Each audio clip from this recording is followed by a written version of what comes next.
So next topic module 1 തന്നെ storage allocation mechanisms. Okay, അപ്പോൾ storage allocation മെക്കാനിസംസിലോട്ട് പോകണതിന് മുമ്പ് നമ്മൾ ആദ്യം ഒബ്ജക്ട്സ് ഏതൊക്കെ ടൈപ്പ് ഉണ്ടെന്ന് പറയണം. ജസ്റ്റ് ഒരു 3 കാറ്റഗറൈസേഷൻ പറയുന്നുണ്ട്. That is static objects, stack objects, heap objects. Static objects എന്ന് പറഞ്ഞാൽ ഇത്രയേ ഉള്ളൂ. It is given an absolute address that is return throughout the programs. അതായത് ഒരു പെർമനൻറ്റ് അഡ്രസ്സുള്ള ഒബ്ജക്ട്സ് പ്രോഗ്രാം എക്സിക്യൂഷൻ വരെ, തീരുന്നത് വരെ. സ്റ്റാക്ക് ഒബ്ജക്ട്സ് എന്ന് പറഞ്ഞാൽ എന്താ, ശരിക്കും പറഞ്ഞാൽ സബ് റൂട്ടീൻസ് ആണ് അതിൻ്റെ best example. Functions. Okay, it is allocated and deallocated. അങ്ങനെ ഒരു സ്റ്റാറ്റിക് സ്റ്റോറേജ് അല്ലെങ്കിൽ പെർമനൻറ്റ് സ്റ്റോറേജ് എന്ന് പറയാൻ പറ്റില്ല. എങ്ങനെ അലോക്കേറ്റ് ചെയ്യുമെന്ന് ചോദിച്ചു കഴിഞ്ഞാൽ last in first out order, last in first out സ്റ്റാക്കിലല്ലേ. Stack based objects. Heap objects എന്ന് പറഞ്ഞാൽ objects which are allocated and deallocated at arbitrary times, especially at the execution time. അങ്ങനെ 3 type of categorization: static objects, stack objects, heap objects. So ആദ്യമേ നിങ്ങൾക്കറിയാം, ഇപ്പോൾ കാണുന്ന ഒരു memory, typical memory ലേ ഔട്ടാണ്. ഇതിനകത്ത് എങ്ങനെയാണെന്ന് നോക്കിയേ, ഒരു അറേഞ്ച്മെൻറ്റ്. ഏറ്റവും ബോട്ടം പോർഷനിൽ കോഡ് ഉണ്ടാവും, കോഡ്, പ്രോഗ്രാം കോഡ്. പിന്നെയാണ് സ്റ്റാറ്റിക് ഡേറ്റ, പിന്നെ ഹീപ്പ്, പിന്നെ ഏറ്റവും ടോപ്പിൽ സ്റ്റാക്ക് ഡൗൺവേർഡ്സ് ഗ്രോ ചെയ്യുമ്പോൾ ഹീപ്പ് അപ്വേർഡ്സ് ഗ്രോ ചെയ്യും. ഒരു ഏകദേശം ഐഡിയ കിട്ടാൻ. ഓക്കെ, മെമ്മറിയുടെ ഒരു അവസ്ഥ എങ്ങനെയാണ്, എവിടെയാണ് നമ്മളിപ്പോൾ സ്റ്റോറേജ് ആണോ പറയണത്, നെയിം, ബൈൻഡിങ്, ഇനി കറസ്പോണ്ടിങ് നെയിംസിൻ്റെ ഒബ്ജക്ട്സിൻ്റെ സ്റ്റോറേജ് ആണ് നമ്മൾ പറയാൻ വേണ്ടത്. അപ്പോൾ അതുകൊണ്ട് ആ മെമ്മറിയുടെ ലേ ഔട്ട് ഏകദേശം നിങ്ങളൊന്ന് മനസ്സിലാക്കണം. അതിനാണ് ഈ ഒരു സ്ലൈഡൊക്കെ കേട്ടോ. First one, static allocation. Then what is statically allocated? What are static variables? Variables that are local to a single function but retain their values from one invocation to the next. അതായത് that is statically allocated. ഒരു single ഫംഗ്ഷനിൽ ലോക്കലായിട്ട് വരുന്ന variables ആണ്, പക്ഷേ അതിൻ്റെ values അത് entire എല്ലാ ഇൻവോക്കേഷനിലും അല്ലെങ്കിൽ ഒരു പ്രോഗ്രാം തീരുന്നവരെ മെയിൻറ്റെയിൻ ചെയ്യും. ഇനി സ്റ്റാറ്റിക് ഒബ്ജക്ട്സിന് example, first one global variables, you all know that. Then അടുത്തത് നമ്മുടെ ഇൻസ്ട്രക്ഷൻസ്, പ്രോഗ്രാംസിൻ്റെ മെഷീൻ ലാംഗ്വേജ് ട്രാൻസ്ലേഷനിൽ വരുന്ന ഇൻസ്ട്രക്ഷൻസും സ്റ്റാറ്റിക് ഒബ്ജക്ട്സിൻ്റെ ഗണത്തിൽപ്പെടുത്താം. പിന്നെ ഒരു സിംഗിൾ സബ് റൂട്ടീനിലോട്ട് ലോക്കലായിട്ട് വരുന്ന വേരിയബിൾസ്, പക്ഷേ അത് റിട്ടേൺ ചെയ്യണം വാല്യൂ. അങ്ങനെയാണെങ്കിൽ മാത്രം അതും സ്റ്റാറ്റിക് ഒബ്ജക്ട്സ് ആണ്. പിന്നെ ന്യൂമറിക് കോൺസ്റ്റൻസ് അല്ലെങ്കിൽ സ്ട്രിംഗ് വാല്യൂഡ് കോൺസ്റ്റൻസ്. ഇത് കണ്ടോ, ന്യൂമറിക്കിന് എക്സാമ്പിളാണ് a=b/14.7. Then print of hello world ആണ് നമ്മുടെ സ്ട്രിംഗ് വാല്യൂഡ് കോൺസ്റ്റൻസിന് എക്സാമ്പിൾ. ഇതൊക്കെ എന്താണ്, സ്റ്റാറ്റിക് ഒബ്ജക്ട്സ്. ഇതൊക്കെയാണ് നമ്മൾ സ്റ്റാറ്റിക്കലി അലോക്കേറ്റ് ചെയ്യുന്നത്. ദെൻ ഈ കമ്പൈലേഴ്സ് നിങ്ങൾക്കറിയാം, കുറേ ടേബിൾസ് വേണം അതിന്, റൺ ടൈം സപ്പോർട്ടിനും പിന്നെ ഡീബഗ്ഗിങ്ങിനും ഡൈനാമിക് ടൈപ്പ് ചെക്കിങ്ങിനൊക്കെ വേണ്ടി. ആ ഒരു ടേബിൾസിൽ വരുന്ന ഇൻഫർമേഷൻ ഉണ്ടല്ലോ, ഓക്കെ, അതും എന്താണ്, സ്റ്റാറ്റിക് ഒബ്ജക്ട്സ് ആണ്. പിന്നെ പേരെടുത്ത് പറയേണ്ട സാധനം മാനിഫെസ്റ്റ് കോൺസ്റ്റൻസ്. എക്സാമ്പിൾ പറഞ്ഞാൽ സിയിൽ കോൺസ്റ്റ് എന്ന് പറഞ്ഞ ഒരു കമാൻഡിൻ്റെ കൂടെ നമ്മൾ ഉപയോഗിക്കും, ഒരു സ്റ്റേറ്റ്മെൻറ്റിൻ്റെ കൂടെ നമ്മൾ ഉപയോഗിക്കുന്ന എല്ലാം കോൺസ്റ്റൻസ്. മാനിഫെസ്റ്റ് കോൺസ്റ്റൻസ് ആണ് കമ്പൈൽ ടൈം കോൺസ്റ്റൻസ് ആണ് പറയുന്നത്. This named constant require a value that can be determined only at compile time. Okay, then elaboration time constants, run ടൈമിൽ മാത്രം വാല്യൂ എന്താണെന്ന് അറിയാൻ പറ്റുന്നത്. ഇതൊക്കെ എന്താണ്, സ്റ്റാറ്റിക് ഒബ്ജക്ട്സ്. ഇപ്പോൾ മാനിഫെസ്റ്റ് കോൺസ്റ്റൻസിന് എക്സാമ്പിൾ കോൺസ്റ്റ് ആണെങ്കിൽ, ഇലാബറേഷൻ ടൈം കോൺസ്റ്റൻസ് നിങ്ങൾ ഒത്തിരി കണ്ടിട്ടുണ്ട് സിയിൽ. Hash define, know that hash ഡിഫൈനിൽ വരുന്ന ആ ഒരു നമ്മൾ പറയുന്ന വാല്യൂ അത് കോൺസ്റ്റൻ്റ് ആണ്, പക്ഷേ ആ വാല്യൂൻ്റെ ഒരു യൂസ് അല്ലെങ്കിൽ ആ വാല്യൂ എപ്പോഴാണ് എടുക്കുന്നത്, ഇലാബറേഷൻ ടൈമിൽ. Actually elaboration time means this. Compile ടൈമിൽ നമ്മൾ സിൻടാക്സ് എറർ ചെക്കിങ്, കമ്പൈലിംഗ് നടത്തുന്നു അല്ലേ, കുറേ കാര്യങ്ങളുണ്ട്. സിൻടാക്സ് എററുണ്ട്, semantic analysis, you know that. We are converting low level language to high level language. Elaboration ടൈമിലാണ് എന്താണ് സംഭവിക്കുന്നത്, ഹൈ ലെവൽ ലാംഗ്വേജിന് ലോ ലെവൽ ലാംഗ്വേജ്. അതായത് ആ ഒരു കറക്റ്റ്, അതായത് കമ്പൈലിങ്ങിൽ ആക്ച്വലി നടക്കുന്നത് നമ്മൾ മിക്കവാറും സിൻടാക്സ് കറക്റ്റാണോ നോക്കും, എല്ലാം നോക്കും. അതിൻ്റെ ഒരു ഫൈനൽ പോയിൻ്റ് എന്ന് പറയുന്നതാണ് elaboration time. We are converting high level language to low level language അല്ലെങ്കിൽ മെഷീൻ ലാംഗ്വേജ്. അപ്പോൾ ഈ എക്സിക്യൂഷൻ ടൈമിൽ LLL ലോ ലെവൽ ലാംഗ്വേജിൻ്റെ എക്സിക്യൂഷൻ നടക്കുന്നു. അപ്പോൾ ഞാൻ പറഞ്ഞു തന്ന ഇത്രയേ ഉള്ളൂ. ഈ ഇലാബറേഷൻ ടൈമിൽ ഇതുപോലെ ഈ HLLനെ LLL ഓർ മെഷീൻ കോഡ് ആക്കുന്ന സമയത്ത് മാത്രമാണ് നമ്മൾ ഇലാബറേഷൻ ടൈം കോൺസ്റ്റൻസിൻ്റെ വാല്യൂ അറിയണം. ഇതെല്ലാം ഏത് ഗണത്തിൽ വരും, സ്റ്റാറ്റിക് ഒബ്ജക്ട്സിൻ്റെ. അപ്പോൾ സ്റ്റാറ്റിക് അലോക്കേഷനെ പറ്റി, സ്റ്റാറ്റിക് ഒബ്ജക്ട്സിനെ പറ്റി നമ്മൾ അത്രയൊരു സിംഗിൾ നോട്ടിൽ നിർത്തി. Then next stack based allocation. Stack based allocation എന്ന് പറഞ്ഞു കഴിഞ്ഞിട്ടുണ്ടെങ്കിൽ നമുക്ക് സ്റ്റോറേജ് എന്തോരം വേണമെന്ന് അറിയാൻ വയ്യാത്തൊരു കേസ്. അതായത് കമ്പൈൽ ടൈമിൽ നമുക്ക് അറിയില്ല എത്രമാത്രം സ്റ്റോറേജ് വേണ്ടി വരും. പക്ഷേ നമുക്ക് ഇത്രയും അറിയാം, ഇങ്ങനെ സ്റ്റാക്ക് ബേസ്ഡ് അലോക്കേഷന് വേണ്ടി വരുന്ന request what it is obeying last in first out discipline. അപ്പോൾ അങ്ങനെയുള്ള സാധനങ്ങൾ, for example sub routines, recursive procedures, functions, അങ്ങനെയുള്ള സാധനങ്ങളാണ് നമ്മൾ സ്റ്റാക്ക് ബേസ്ഡ് അലോക്കേഷന്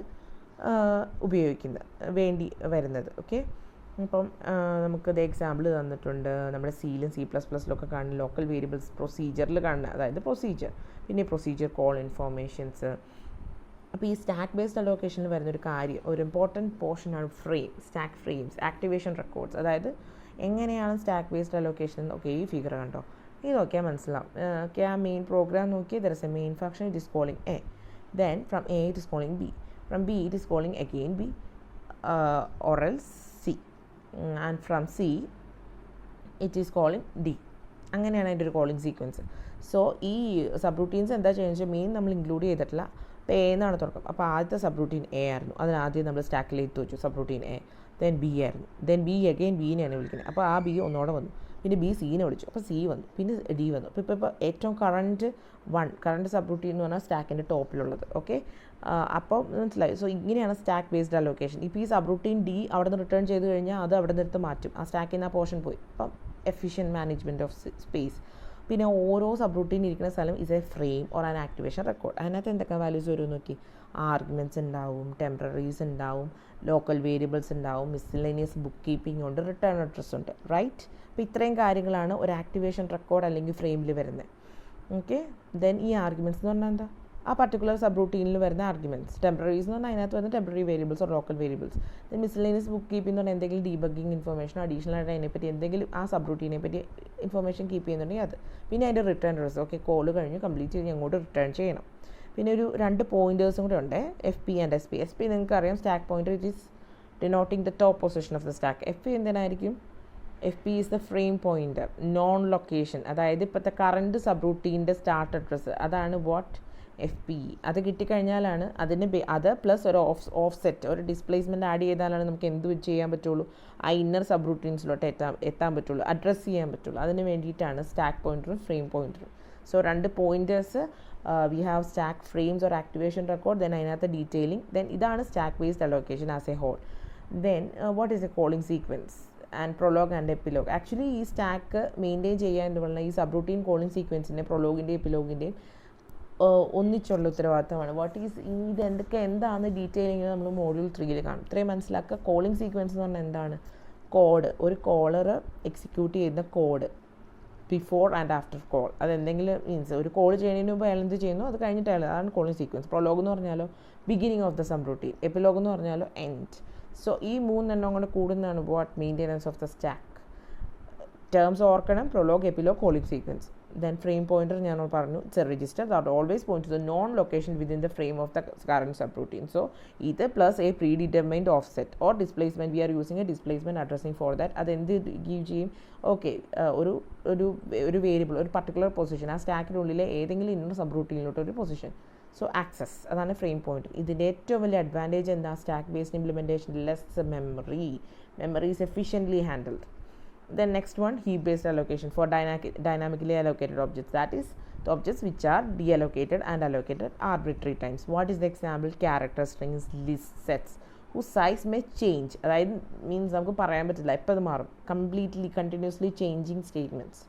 ഓക്കെ, ദെൻ ഈ ഹീപ്പ് മാനേജ് ചെയ്യുമ്പോൾ വരുന്ന ഇഷ്യൂസ് ആൻഡ് സ്ട്രാറ്റജീസ്. ഇഷ്യൂസ് ഇതാണ്, internal fragmentation and external fragmentation. What is internal fragmentation?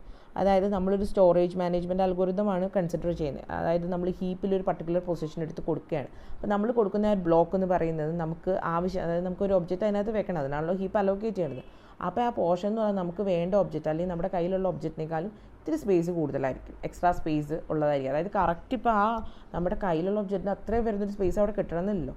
ചിലപ്പോൾ ഇച്ചിരി കൂടിയും കുറഞ്ഞു പോയി കഴിഞ്ഞാൽ അതിനകത്തേക്ക് ഒരു ഇൻപുട്ട് ഇല്ല, അപ്പോൾ കൂടിപ്പോകും. അപ്പോൾ അവിടെ ഒരു എക്സ്ട്രാ സ്പേസ് ലോസ്റ്റേജ് ഉണ്ട്. അതാണ് ഇൻറ്റേർണൽ ഫ്രാഗ്മെൻറ്റേഷൻ. എക്സ്റ്റേണൽ ഫ്രാഗ്മെൻറ്റേഷൻ തന്നെ നമ്മൾ എന്ത് ചെയ്യുന്നറിയോ, നമ്മൾ ഹീപ്പിനകത്ത് ഒരുപാട് ഫ്രീ സ്പേസ് കാണും, പക്ഷേ നമ്മുടെ കയ്യിലുള്ള ഇൻഫോർമേഷൻ ഹോൾഡ് ചെയ്യാൻ പറ്റുന്ന ഫ്രീ സ്പേസിൽ, അതായത് പലയിടത്തും സ്കാറ്റേർഡ് ആയിട്ട് കിടക്കുമായിരിക്കും. അതായത് നമ്മൾ കണ്ടിന്യൂസ്ലി അലോക്കേറ്റ് ചെയ്യാണ്ട് ഹീപ്പിൽ എവിടെയെങ്കിലുമൊക്കെ ആദ്യം വരുന്ന റിക്വസ്റ്റ് അലോക്കേറ്റ് ചെയ്യും. അപ്പോൾ ബാക്കി വരുന്ന സ്പേസ് ഇങ്ങനെ പലയിടത്തായിട്ട് സ്കാറ്റേർഡ് ആയി കിടക്കും, പക്ഷേ സ്പേസ് ഒത്തിരി കാണും, പക്ഷേ അലോക്കേറ്റ് ചെയ്യാൻ പറ്റാത്ത ഒരവസ്ഥ. That is external fragmentation. That are the 2 issues, internal fragmentation and external fragmentation. കണ്ടോ, ഇതാണ് ഹീപ്പിൻ്റെ അവസ്ഥ. ആ വൈറ്റ് സ്പേസസ് എല്ലാം ഫ്രീ ആണ്, പക്ഷേ ഈ പറയുന്ന അലോക്കേഷൻ റിക്വസ്റ്റ് അങ്ങോട്ട് പോകത്തില്ല. അതാണ് എക്സ്റ്റേണൽ ഫ്രാഗ്മെൻറ്റേഷൻ. ഇനി ഇതിനെ ഡീൽ ചെയ്യാൻ വേണ്ടി we are maintaining a free list. That is a heap blocks, heap of blocks not currently in use. That is initially അതിൻ്റെ അവസ്ഥ തന്നെയായിരിക്കും ഒരു സിംഗിൾ ബ്ലോക്ക് എൻ്റയർ ഹീപ്പ്. പിന്നെ നമ്മൾ ഓരോന്ന് മീൻസ് ബ്ലോക്ക് അലോക്കേറ്റ് ചെയ്യുന്നതനുസരിച്ച് അതിൻ്റെ സൈസ് വ്യത്യാസം വരും. ഇനി അപ്പോൾ ഈ ഒരു ഫ്രീ ലിസ്റ്റിൻ്റെ കേസിൽ നമ്മൾ ഉപയോഗിക്കുന്ന അലോക്കേഷൻ അൽഗോരിതം ഫസ്റ്റ് ഫിറ്റ്, ആദ്യം കാണുന്ന ബ്ലോക്ക് എടുത്ത് കൊടുക്കുക. റിക്വസ്റ്റ് വരുന്നു, അതിനകത്ത് നമ്മൾ ഫ്രീ ലിസ്റ്റ് എടുക്കുന്നു, ഫസ്റ്റ് കിട്ടുന്ന ബ്ലോക്ക് എടുത്ത് കൊടുക്കുക. അത് ചുമ്മാ എടുത്ത് കൊടുക്കരുത്. മിനിമം ആ വരുന്ന റിക്വസ്റ്റും ഈ കൊടുക്കുന്ന ബ്ലോക്കും തമ്മിലൊരു എന്തെങ്കിലും ഒരു മാച്ച് സൈസ് മാച്ച് വേണം. ബെസ്റ്റ് ഫിറ്റ് അങ്ങനെയല്ല, എല്ലാം നോക്കും.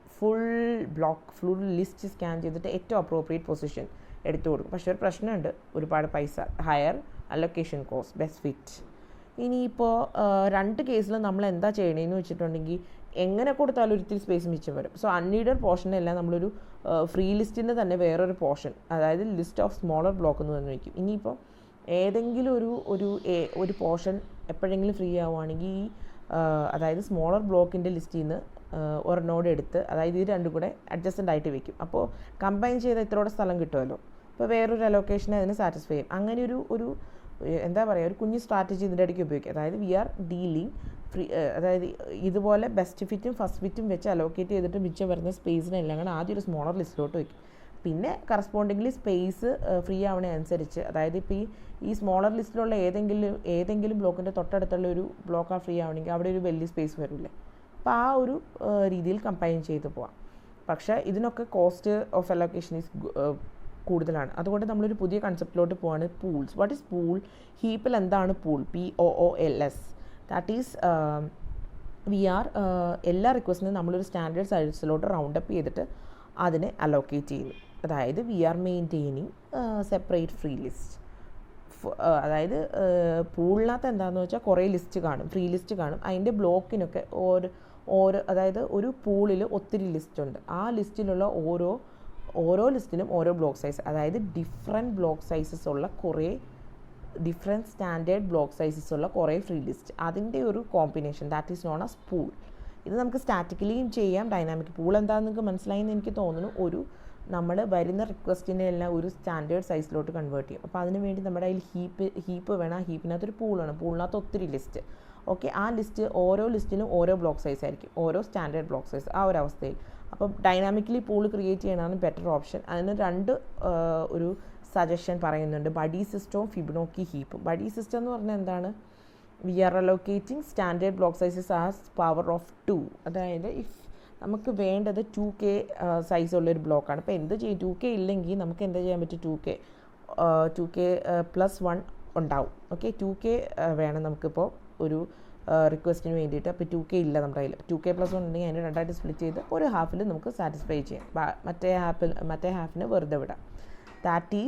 It is known as buddy system. Buddies, 2 halves, one buddy, another buddy.